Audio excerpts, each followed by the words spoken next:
Guys आप सभी का स्वागत है हमारे इस YouTube चैनल पे।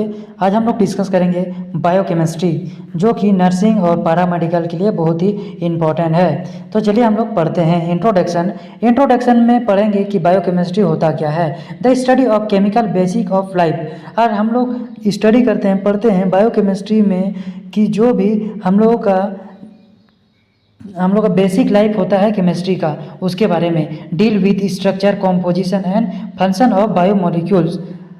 हम लोग डील करते हैं मतलब कि पढ़ते हैं स्ट्रक्चर के बारे में, कॉम्पोजिशन के बारे में, फंक्शन ऑफ बायोमोलिक्यूल्स के बारे में। Importance for understanding disease diagnosis and laboratory test. और ये इसलिए महत्वपूर्ण होता है क्योंकि हम लोग बायोमोलिक्यूल के द्वारा किसी भी डिजीज़ का पहचान, मतलब कि कोई भी बीमारी का पहचान, जांच और लेबोरेटरी में जो भी टेस्ट किया जाता है, जो भी जांच किया जाता है, उसका पता लगाने के लिए। अब हम लोग डिस्कस करेंगे सेल्स क्या होता है। और हम लोग जानते हैं, हम लोग 9 में पढ़ चुके हैं कि सेल्स क्या होता है, कोशिका क्या होता है। और कोशिका हमारे शरीर का सबसे छोटी इकाई है। हमारा जो भी शरीर है वो कोशिका से मिलकर बना हुआ है। तो हम लोग डिस्कस करते हैं the basic unit of life. Sales contain biomolecules. और हमारा जो कोशिका है वो क्या करता है, बायोमोलिक्यूल्स के द्वारा बने होते हैं, प्रोटीन के द्वारा, कार्बोहाइड्रेट के द्वारा, लिपिड के द्वारा और न्यूक्लिक एसिड के द्वारा।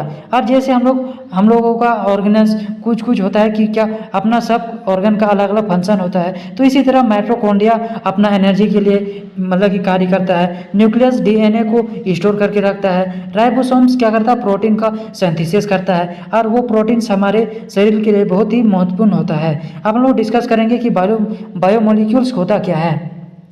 अब बायोमोलिक्यूल्स में हम लोग पढ़ेंगे कि कार्बोहाइड्रेट होता क्या है। तो कार्बोहाइड्रेट किससे मिलकर बना हुआ है, carbohydrate composition of carbon, hydrogen और ऑक्सीजन। और कार्बोहाइड्रेट किससे मिलकर बना हुआ है, कार्बन से, हाइड्रोजन से और ऑक्सीजन से। और इसका कार्य, फंक्शन क्या है, energy source, store, structure, role. और इसका कार्य हो गया एनर्जी सोर्स में, स्टोर मतलब कि जमा करने में, और स्ट्रक्चर, रोल।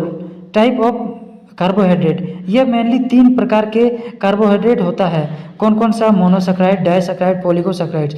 मोनोसैकेराइड्स के अंदर क्या क्या आता है, ग्लूकोज, फ्रक्टोज, माल्टोज।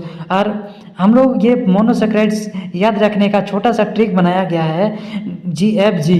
जैसे G मतलब ग्लूकोज, F मतलब फ्रक्टोज, G मतलब गल्टोज। और डाइसैकेराइड्स को याद करने का छोटा सा ट्रिक है, सल्मा दीदी, S से सल्मा, L से लैक्टोज और M से माल्टोज। पॉलीगोसैकेराइड से हम लोग, पॉलीगोसैकेराइड्स के अंतर्गत कौन कौन सा आता है, स्टार्च आता है, ग्लाइकोजन आता है, सेलुलोज आता है। अब हम लोग डिस्कस करेंगे protein made of amino acid. Functional unit glycogen, enzyme, hormone, antibodies. और फंक्शन क्या कार्य है हमारे, क्या बोलते हैं, प्रोटीन का।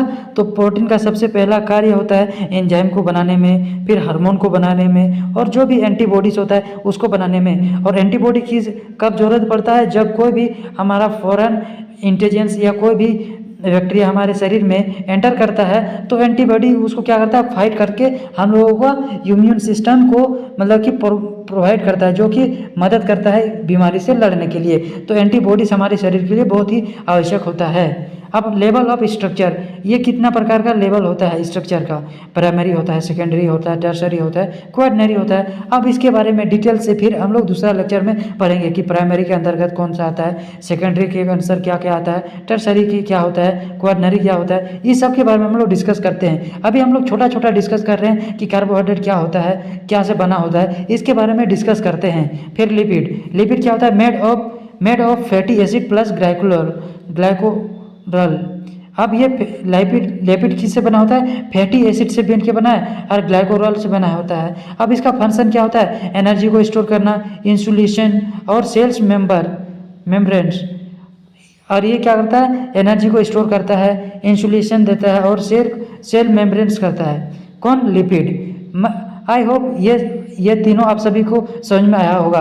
और ये इसके लिए कोई भी दिक्कत होता हो आपको समझने में, तो आप लोग कमेंट सेक्शन में जाके कमेंट कर सकते हो, और मैं आप सभी का पूरा रिप्लाई देने का कोशिश करूँगा। और ये मेरा न्यू आईडी है जो कि हेल्थ ज्ञान हब से चलता है। और आप इस चैनल को सपोर्ट कीजिए, सब्सक्राइब कीजिए, और हमारे चैनल को फॉलो बैक कीजिए, और हम लोगों को सपोर्ट कीजिए, जिसके द्वारा आप सभी के लिए और नया वीडियो बनाने का प्रयास करूँगा। Thank you for watching this video.